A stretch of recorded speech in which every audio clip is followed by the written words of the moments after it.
안녕하십니까, 김성구입니다.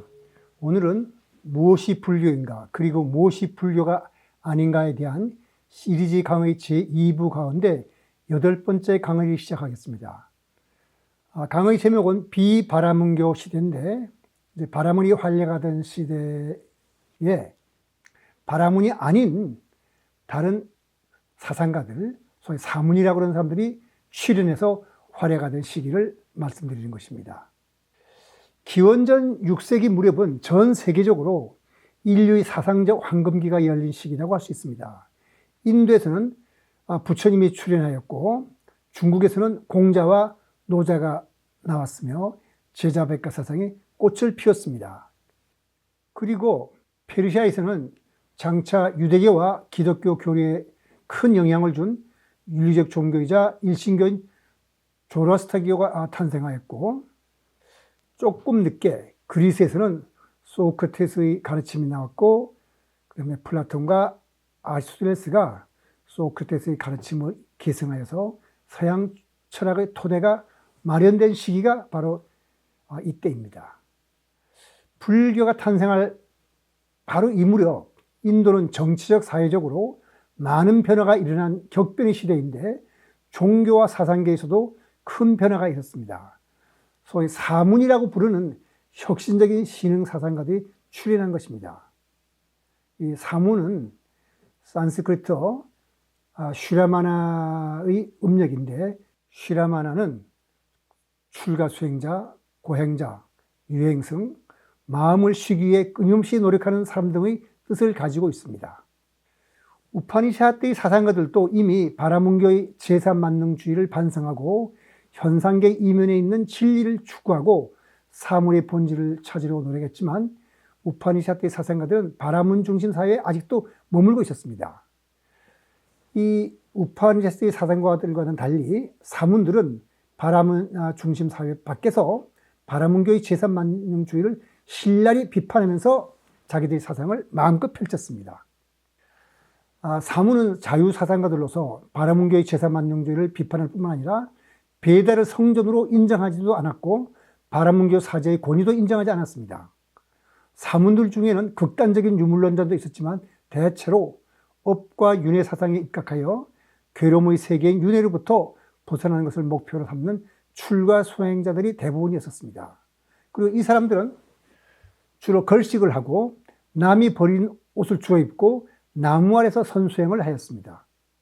사문은 바라문과 달리 어떤 계급 출신이라도 될 수 있었고, 이 사문들은 왕이나 자산가들의 지지를 받았고 그들의 후원도 받았습니다.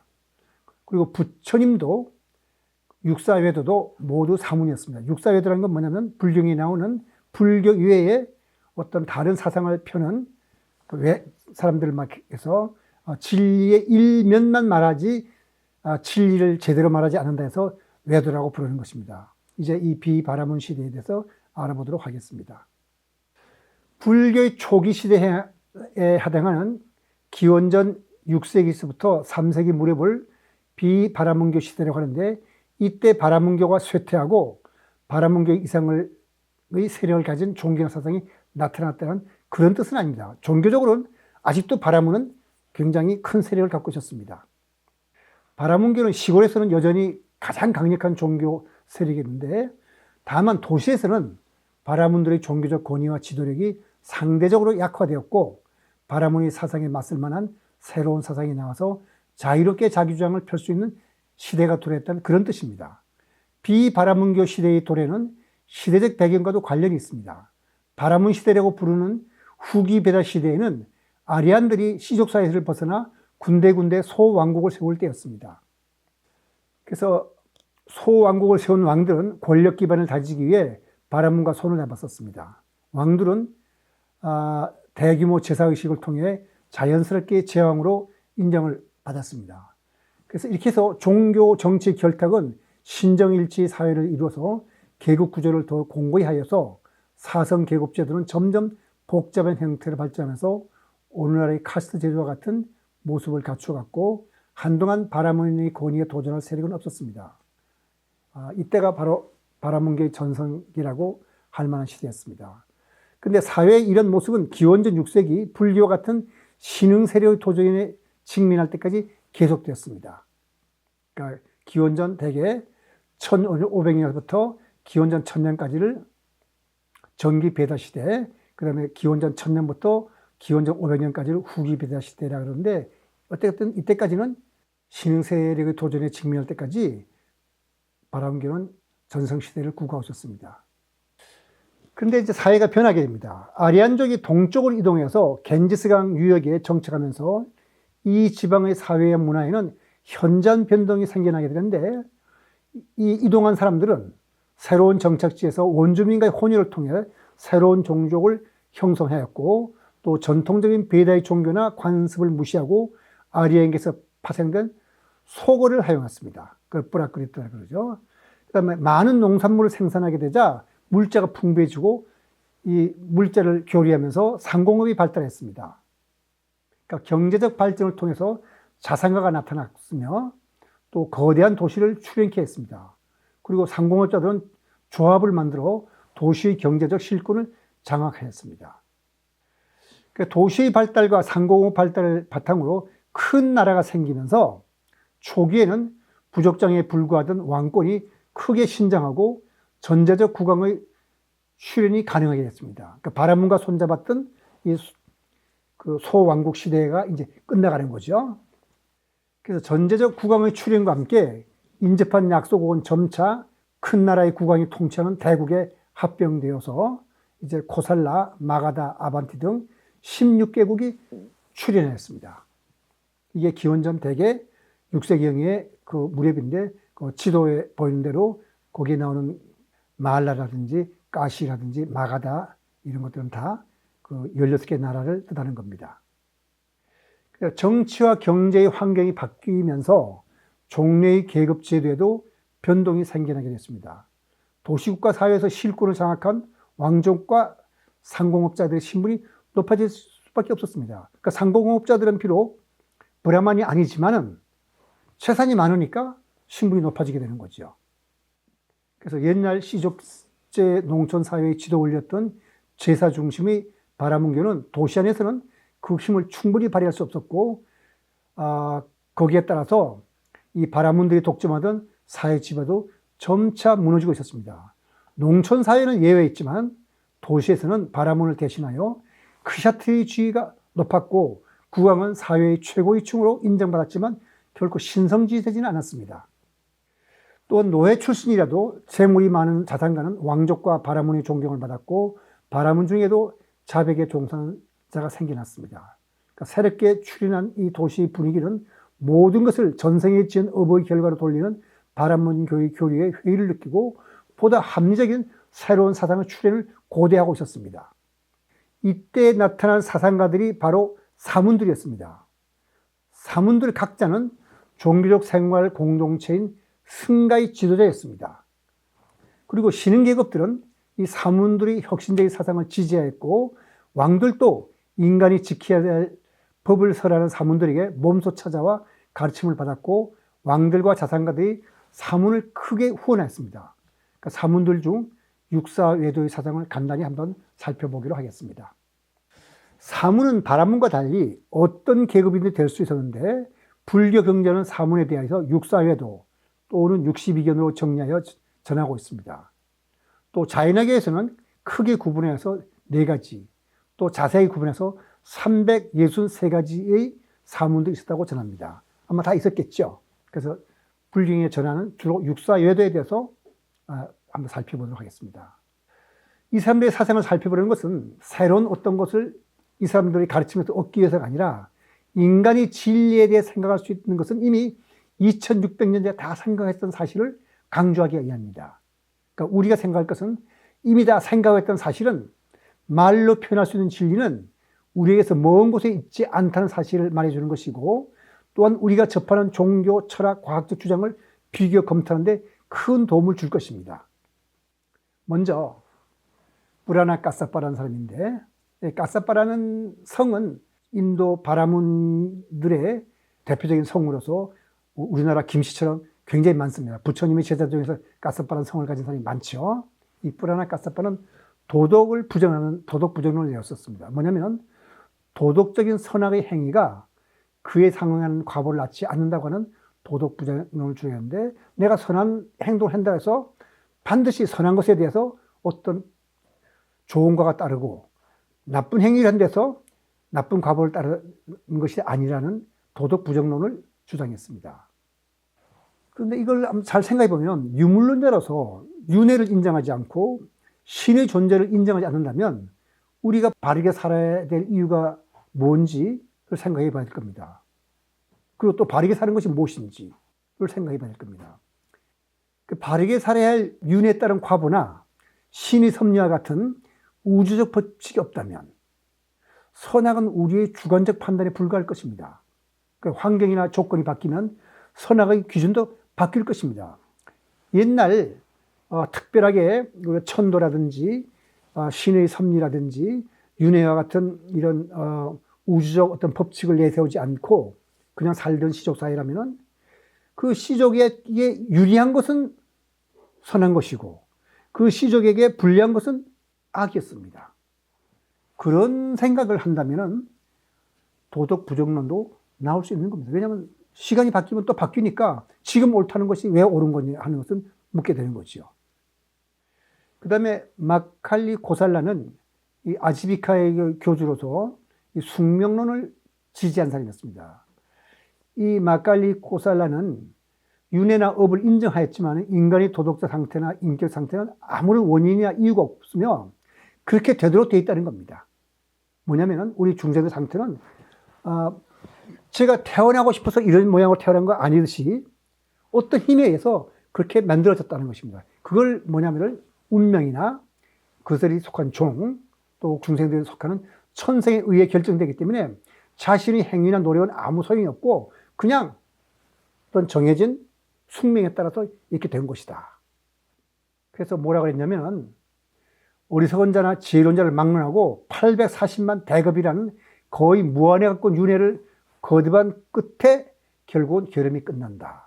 그러면서 하는 말이 예를 들어서 실타래를 던지면 실타래가 풀릴 때까지 굴러가는 것처럼 어리석은 자나 슬기로운 자가 똑같이 계속 유전하고 윤회하다가 어느 날 실타래가 다 풀리면은 더 이상 풀리지 않듯이 결함을 끝나게 된다는 어떤 숙명론을 주장하는 사람입니다. 그러니까 마칼리 고살라는 부처님과 동시의 사람인데 마우리아 제국의 2대 황제인 빈두사라가 이 종교를 믿을 정도로 높은 교세를 자랑했지만 점차 비슷한 교리를 지닌 자인어교에 흡수되면서 소멸했습니다. 근데 이 사람의 그 생각을 우리가 과학적으로 판단해 보면은 만일 고전 물리학을 지배하던 시대를 생각해 본다면 고전 물리학의 법칙은 질서 정연하게 결정론에 따라서 움직인다고 봅니다. 양자각도 관찰자가 관찰할 때는 확률론적 인과에 따라서 어떤 특정한 상태를 관찰했지만 슈레딩거 방식 자체는 결정론적 인과를 따른다고 봅니다. 그러니까 물질이나 정신이 만문하고 모든 것이 질서 정연하게 정해진 법칙에 따라 움직인다고 생각한다면 인간의 운명도 숙명론적으로 결정되고 있다고 보는 것은 있을 수 있는 일입니다. 그러니까 이상한 것이 아니라고 우리가 말씀드릴 수 있겠습니다. 그러니까 신경과학자들이 생각하는 대로 마음이라는 것이 따로 있는 것이 아니고 정신적 작용인 것도 결국 두뇌 신경의 전기화학적 작용에 붙인 이름에 불과하다면 결국 정신작용이라는 것도 물리학적 법칙에 따라서 움직이는 질서정연한 어떤 현상일 겁니다. 그렇다면 숙명론이 이상할 것도 없다고 생각할 수가 있겠습니다. 그리고 숙명론이 이상하다면 우리는 여기서 신경과학이나 정신에 대해서 무언가를 모르는 것이 틀림없습니다. 제가 다시 한번 말씀드린다면 신경과학자들은 우리의 그 정신이라는 것이 두뇌 신경의 전기화학적 작용이라 보니까 결국은 물리적으로 우리 정신이 나오는 거죠. 그 사람들이 옳다면 사실 마칼리 고살라가 한 말이 뭐 그렇게 이상할 것도 없지 않습니까? 그리고 이게 이상하다면 신경과학에도 무슨 문제가 있는 것이다.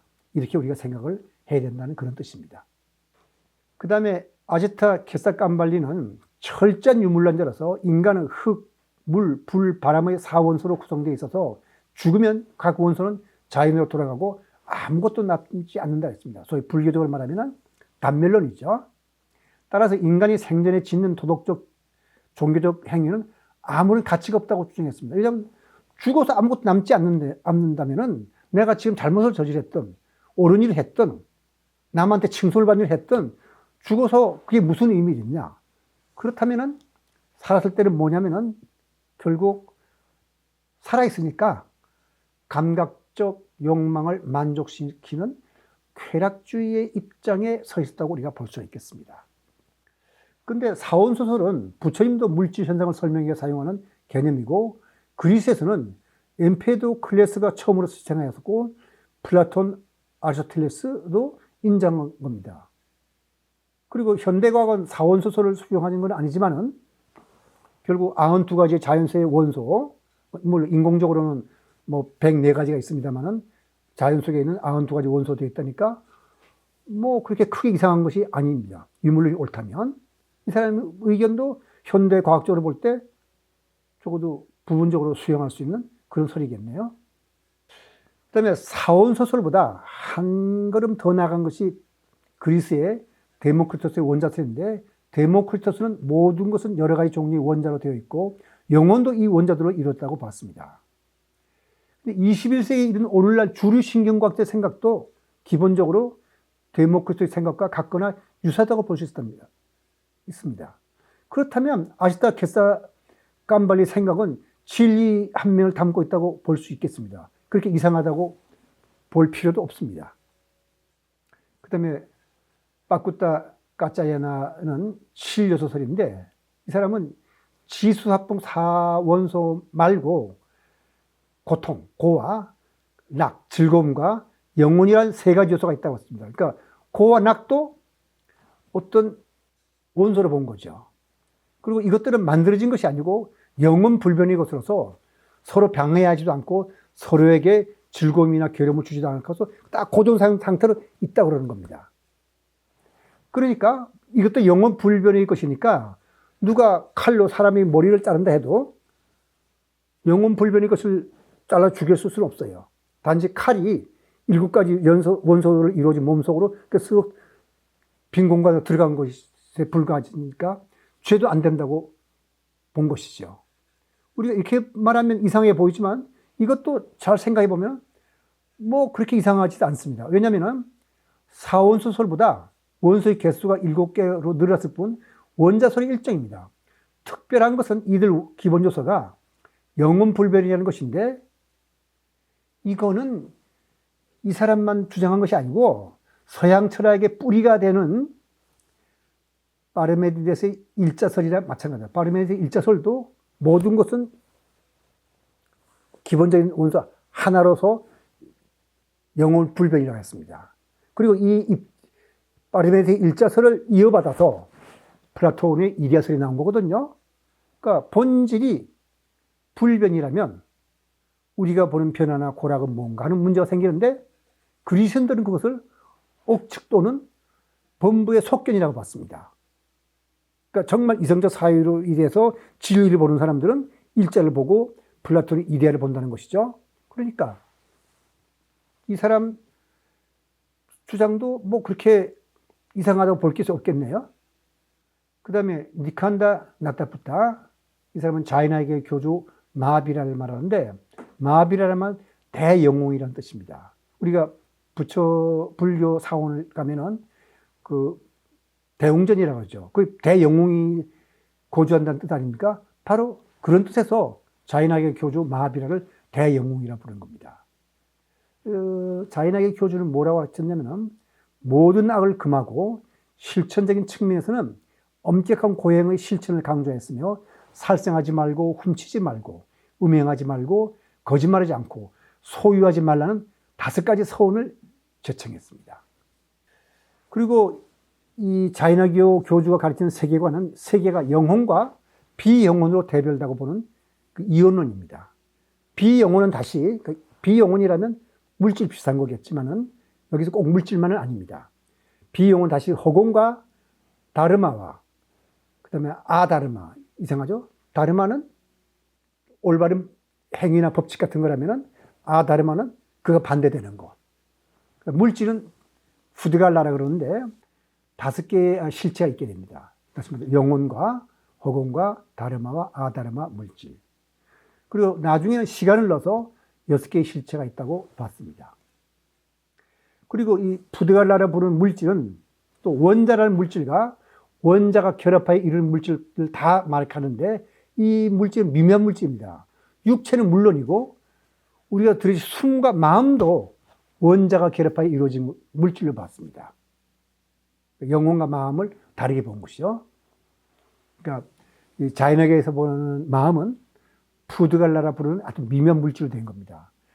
그 다음에 다르마와 아다르마는 영혼이 시공간 속에서 물질에 대해 운동하고 정지하기 위해 필요한 어떤 조건이나 법칙들입니다. 우리가 올바른 행위가 든 것이 다르마라면 올바른 행위가 아닌 것이 이제 아다르마에 해당할 텐데 이것을 또 물질적인 운동을 보면은 운동하는 것이 다르마고 정지시키는 것이 또 아다르마니까 꼭 선과 악의 개념은 아닙니다. 대비되는 어떤 두 가지 행동 이런 걸 말하는 거죠. 그리고 가르마는 영혼이 운동하고 정지함에 따라서 그러니까 다르마에 대해서 운동을 하고 아다르마에 대해서 정지하는데 형성되고 해체되는 미묘한 물질로서 영혼과 결합할 수도 또 영혼과 분리될 수도 있습니다. 그러니까 이 푸드갈라는 영혼과 결합이 될 수 있고 떨어질 수 있어요. 근데 아주 끈적끈적 성질을 가진 원자로 구성되어 있어서 이 카르마가 영혼에 딱 달라붙어 있으면은 그게 우리가 그 업에 의해서 어떻게 끌려다니는 생활을 하는데 다시 말해서 고행을 해갖고 이 영혼에 달라붙어 있는 끈적끈적한 물질을 다 벗겨내야 돼요. 그것이 그 자이나교의 세계관 중에 하나입니다. 근데 세상이 5개 내지 6개의 원자로 이루어졌다는 세계관은 불교와 전혀 다르지만 적어도 윤리 도덕적인 면만 본다면 자이나교와 불교는 쌍둥이 같은 종교라고도 할 수 있습니다. 그리고 자이나교는 무척 도덕적이고 또 불상생은 불교보다 더 엄격합니다. 자이나교는 생명에 해를 끼칠 수 있는 직업에 종사하지 않습니다. 그런 일을 하지 말라 그랬어요. 그러다 보니까 땅을 파다가 벌레를 해칠 가능성 때문에 농부가 되지 않습니다. 그래서 다수 자이나교 신자들은 상업이나 금융업이나 예술, 교육 등 분야에서 일을 하게 됩니다. 그리고 벌목과 관련된 목공업체입니다. 그러다 보니까 자이나교 신자들은 인도에서 지금 상당히 부유층에 속합니다. 왜냐하면 상업에 종사하고 금융업을 하니까 그렇겠죠. 역설이죠. 인간의 행위는 이렇게 역설적입니다. 왜냐하면 그 5개 서원의 항목 중에는 뭐가 있었죠? 무소유가 있었는데 오히려 자이나교 신자들이 더 부유해요. 그리고 자이나교 신자들은 채식주의를 철저히 실천합니다. 드물긴 하지만 철학과 신경과학에서는 지금도 정신물질의 이혼을 지지하는 사람이 있거든요. 그리고 고행으로 죄를 씻는다는 생각은 일부 기독교인들 가운데도 있습니다. 따라서 자이나교의 교리는 그렇게 이상하기만 한 것도 아닙니다. 적어도 인간이 다른 분야나 다른 종교에서도 생각하던 거란 뜻입니다. 무슨 뜻이냐면 우리가 듣기에 이상해 보일지라도 진리의 일면일 수가 있다는 이런 뜻입니다. 그 다음에 산자야 벨라티푸타는 불가지론자로서 바로 부처님의 유명한 제자인 지제일 사리푸타와 신통제일 모갈라나가 처음에는 이 산자야 벨라푸타의 제자였는데 이 불가지론자입니다. 무슨 뜻이냐면 진리를 있는 그대로 인식하거나 서술하는 일은 불가능하다고 보는 겁니다. 그래서 이것도 회의론의 입장을 취했습니다. 즉 내세와 같은 형식사학적 질문에 대해서는 확정적인 대답을 하지 않고 그럴 수도 있고 그렇지 않을 수 있다는 아주 애매모호한 입장을 취했기 때문에 이 사람의 주장을 뭐라고 하냐면 뱀장어와 같이 잡기 어려운 답변이라고 사람들이 비난도 했습니다. 그런데 사실 이렇게 애매모호한 대답을 하는 것은 산자에만 그런 것이 아닙니다. 부처님도 13무기를 했거든요. 열애는 영원 불변의 존재로서 사후에도 존재하는가 존재하지 않는가, 우주가 유한한가 무한한가 이런 걸 물었더니 부처님이 입을 다물었습니다. 그리고 칸트의 유일배반은 뭐냐면은 칸트는 대답을 했는데 우주가 유한하다 그래도 모순, 무한하다 그래도 모순, 그게 배반이거든. 따라서 이 세상에는 그것이 옳다고 해도 모순, 그러다고 해도 모순인 어떤 그런 명제가 있습니다. 따라서 산자야가 불가지론을 입장을 취한 것은 이상하고 약삭 빨라서 그런 것이 아니라 진리 한 면을 보인다고 말씀드릴 수 있겠습니다.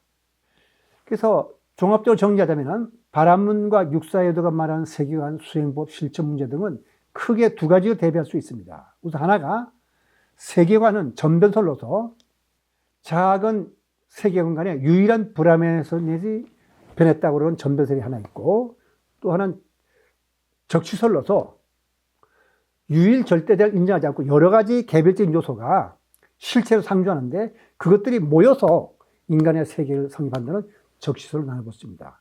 어느 쪽이든 제일 원인이 있다고 보는 거죠. 그죠? 브라만이든 원소든 이렇게. 그 다음에 수행법은 수정주의와 고행주의인데 한쪽은 선정을 닫고 마음을 적정하게 안정을 시켜서 해탈을 실현한다는 수정주의고, 다른 하나는 고행을 통해 마음을 속박하고 있는 미혹의 힘을 끊고 해탈하는 고행주의인데 대표적인 것이 자인학이었죠. 다시 말해 영혼에 붙어있는 끈적끈적한 물질을 벗겨내야 된다는 것이죠. 근데 실천 문제에 있어서는 그렇게 되면 쾌락주의와 금욕주의가 되겠는데, 불교는 전변설과 적시설을 다 지향하고 영시설을 주장합니다. 그러니까 실천적으로는 고행주의와 쾌락주의를 지향하고 중도를 말하고, 업과 윤회의 주체를 부정하고 무아를 내세워서 동일성은 없지만 연속성이 있다고 주장하는 것이니까 불교와 육사외도의 철학은 크게 다르다고 볼 수 있겠습니다. 그런데 시간이 지남에 따라서 과학이 발달하고 생각이 정교하게 다듬어지면서 표현을 더 세련되게 한다는 차이가 있지만, 본질적으로 실제나 진리에 대한 인간의 생각은 육사외도나 현대의 과학자나 철학자 사이에서 크게 달라진 것은 없습니다. 이건 뭘 뜻하느냐면은 바로 석가모니 부처님이 장님 코끼리 만지기 우에서 그 의미를 잘 설명을 했다고 볼 수 있겠습니다. 무슨 뜻이냐면은 서로 다른 말을 하더라도 사상가들은 일말의 진실을 말하고 있다는 겁니다. 어떤 특정 견제에서 보면 그 생각이 옳다는 겁니다. 그리고 그 사람들의 생각이 잘못이었다면 그것은 자신의 생각이 어떤 특정한 입장에서만 옳다는 것을 모르고 자신의 주장이 절대적이고 보편적 진리라고 믿고 우기는데 잘못이 있다는 겁니다. 사실 부처님의 장님 코끼리 만지기 우화는 오늘날 우리에게도 큰 도움을 주는 우화입니다. 이 우화는 과학적 사실에도 해당됩니다. 이 강의 핵심 주제는 바로 윤회거든요. 근데 주류 학계에서는 그 신경과학자들이 이렇게 말합니다. 기억은 두뇌의 기능이다. 두뇌가 생기기 전인 전생의 일을 기억하는 게 있을 수 없다. 이렇게 말을 하거든요. 그런데 이거는 뭐냐면 신경과학자의 생각은 바로 육사외도 중 유물론자들의 생각과 다를 바가 없습니다. 그러니까 육사외도의 생각에 잘못이 있다면 신경과학자들 생각에도 잘못이 있을 겁니다. 뭐냐면 체험과 검증이 중요한 거거든요. 그래서 이것은 우리가 다음번 그 3부와 또 5부에 대해서 살펴볼 얘기고, 지금 2부의 다음 강의에서는 불교의 흉흉시대에서 살펴볼 예정입니다. 오늘 강의 여기서 마치도록 하겠습니다.